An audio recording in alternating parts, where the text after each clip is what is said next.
जी, गंदा खान पान, गंदा आचरण को त्यागने में सफलता मिली है। आपकी कृपा से निरंतर नाम जप करने का भी अभ्यास कर रहा हूँ। महाराज जी, बार बार मन में ख्याल आता है, हमारे जीवन का उद्देश्य क्या है? नाम जप के बाद भी प्रारब्ध को भोगना ही पड़ेगा। जब शरीर बना था तब नाम जप नहीं कर रहे थे। शरीर बन चुका, उसका प्रारब्ध निश्चित हो चुका है कि इतने समय में ये घटना घटेगी, इतने समय में ये अंग टूटेगा, इतने समय में ये सुख मिलेगा, इतने समय में ये मिलेगा। जन्म के पहले ही रच गया है, वो विधान रच गया है। भजन अब कर रहे हैं तो अब का भजन आगे के कर्मों को नष्ट कर देगा जो हमसे गलती होगी। पूर्व में जो संचित जमा है गोदाम हमारा, वो भस्म हो जाएगा। लेकिन जिससे शरीर बना है वो भोगना पड़ता है। इसीलिए बड़े बड़े संतों को भोगना पड़ता है। किसी को कैंसर हो गया, किसी को किडनी फेल, क्योंकि उनका अंतिम शरीर होता है तो अनंत जन्मों के सब पापों को थोड़ा थोड़ा करके भोगवा दिया जाता है। तो अवश्य में वो भोक्तव्यम कृतम कर्म शुभाशुभम, ये भगवान के वचन है। जो शुभ अशुभ कर्म से तुम्हारे शरीर की रचना हुई वो भोगना पड़ेगा। जो संचित है वो भस्म हो जाएंगे, जो क्रियमाण है वो निष्फल हो जाएंगे। चाहे तो इस कोटि का भजन करे कि प्रभाव रहित कर दे प्रारब्ध को, पर जब इस कोटि का भजन होता है तब प्रारब्ध को भोगने की क्षमता आ जाती है और भगवान की प्राप्ति की चाह उत्पन्न हो जाती है। वो अपने भजन को प्रारब्ध मिटाने में नहीं लगाता, क्योंकि उसको पता है हम प्रारब्ध मिटा भी दें तो जिस दिन शरीर को नष्ट होना उसी दिन नष्ट हो जाएगा। तो हम ऐसे भजन को ब्रह्मास्त्र को मच्छर मारने में क्यों लगाएं? ब्रह्मास्त्र का प्रयोग मच्छर मारने में क्यों करें? इसलिए बड़े बड़े संत आए हुए दुख को आदर से भोग लेते हैं और भजन करके भगवान को प्राप्त हो जाते हैं। समझ पा रहे हैं आप? महाराज जी, प्रारब्ध को सहने की क्षमता कैसे विकसित? नाम से। जितना नाम जप करोगे उतने प्रारब्ध को सहने की क्षमता। यदि निरंतर नाम जब करते रहे तो जो भी कष्ट आएंगे, जैसे परसों हमारा पर्स गायब हो गया, तो उसको सहने कोई समस्या नहीं हुआ, मैं कोई दुख नहीं हुआ हमारा। हाँ ठीक है, धीरे धीरे हम छोटी छोटी घटनाओं से ऐसी अपनी बुद्धि को विकल ना होने दें। जितना नाम जप करोगे बड़ा अकाउंट जमा होगा नाम का, उतने बड़े से बड़े दुख को आप आनंद पूर्वक सह सकते हैं, आप हंस कर सह सकते हैं। दुख होता है पर पीड़ा जैसे महसूस हो रही उसकी व्यथा नहीं होती, व्याकुलता नहीं होती। पीड़ा हो रही पर एक आनंद अंदर है, राधा राधा राधा। तो आज की गरीबी, आज का दुख, आज की समस्या को देखकर हम भगवान का आश्रय न छोड़ें, भजन न छोड़ें। एक समय आएगा ये सब समस्याएं धूल धूसरित हो जाएंगी। बड़ी कृपा भगवान की, बड़ी कृपा। कितना कष्ट जीवन में, लेकिन हर कष्ट को सहने की भगवान ने सामर्थ्य दी। हमारा पूरा जीवन बचपन से लेकर अभी तक कष्टमय ही है। यदि हम भगवान की शरण में न होते तो हमारी दुर्गति हो जाती। आप भगवान की शरण में होइए, भगवान का नाम जप कीजिए। आज जैसी भी परिस्थिति है चुपचाप सह जाइए, कल आपका बहुत अच्छा होगा, क्योंकि आप भगवान की शरण में हो। जैसे पांडवों को 12 वर्ष का वनवास, 1 वर्ष का अज्ञातवास, लेकिन अगला पल उनका कितना बढ़िया हुआ। कौरवों का विनाश हो गया और चक्रवर्ती सम्राट पद पर हस्तिनापुर के पांडव ही तो विराजमान हुए। इसलिए धर्मात्मा पुरुष को वर्तमान में कष्ट मिल सकता है, उसको धैर्य पूर्वक रहना चाहिए कि हमारे प्रारब्ध क्षय हो रहे हैं, पर हम भगवान की शरण में हैं तो बिना भाग्य के भी अब हमारा मंगल होगा। हमारे भाग्य में जो मंगल नहीं लिखा वो भी मंगल होगा, क्योंकि भगवान की शरण में है।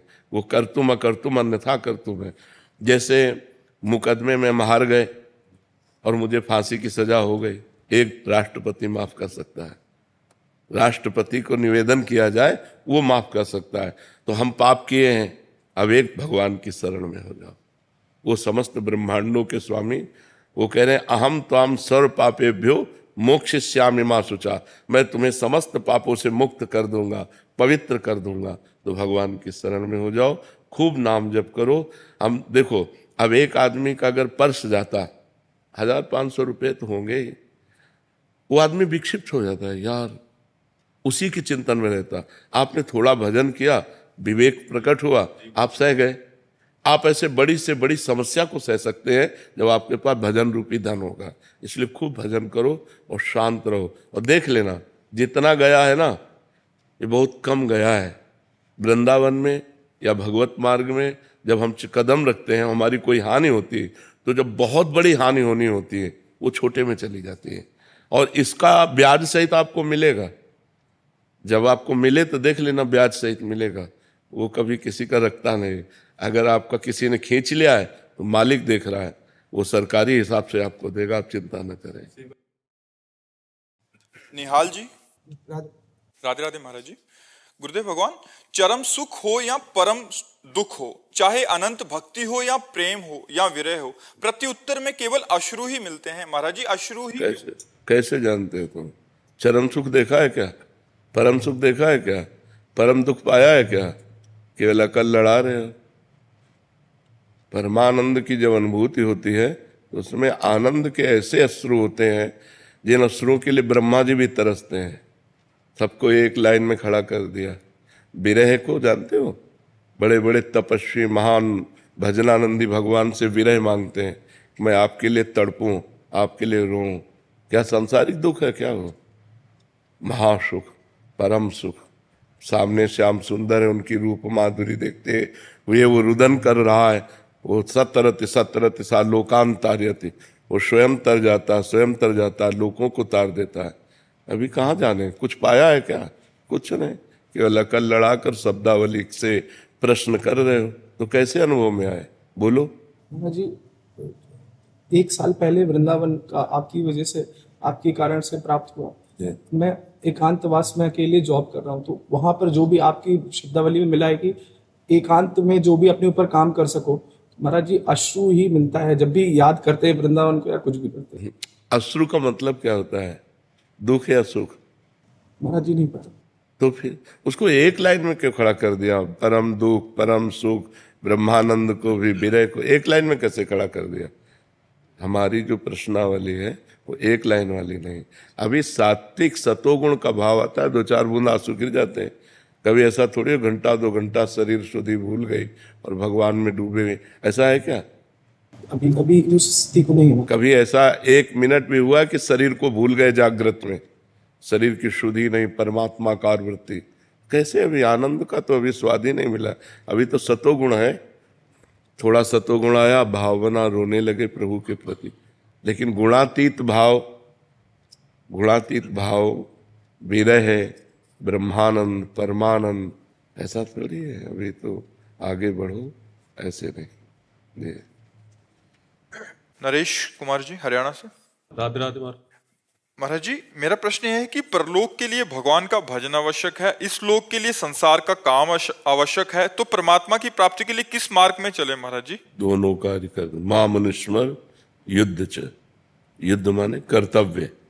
अपने कर्तव्य का पालन करते हुए यदि हम राधा राधा रट रहे हैं, राम राम रट रहे हैं, तो नाम जप से परलोक बनता जाएगा और कर्तव्य कर्म से धन की प्राप्ति होगी, जिससे हमारे परिवार का पोषण होता रहेगा, शरीर का पोषण होता रहेगा।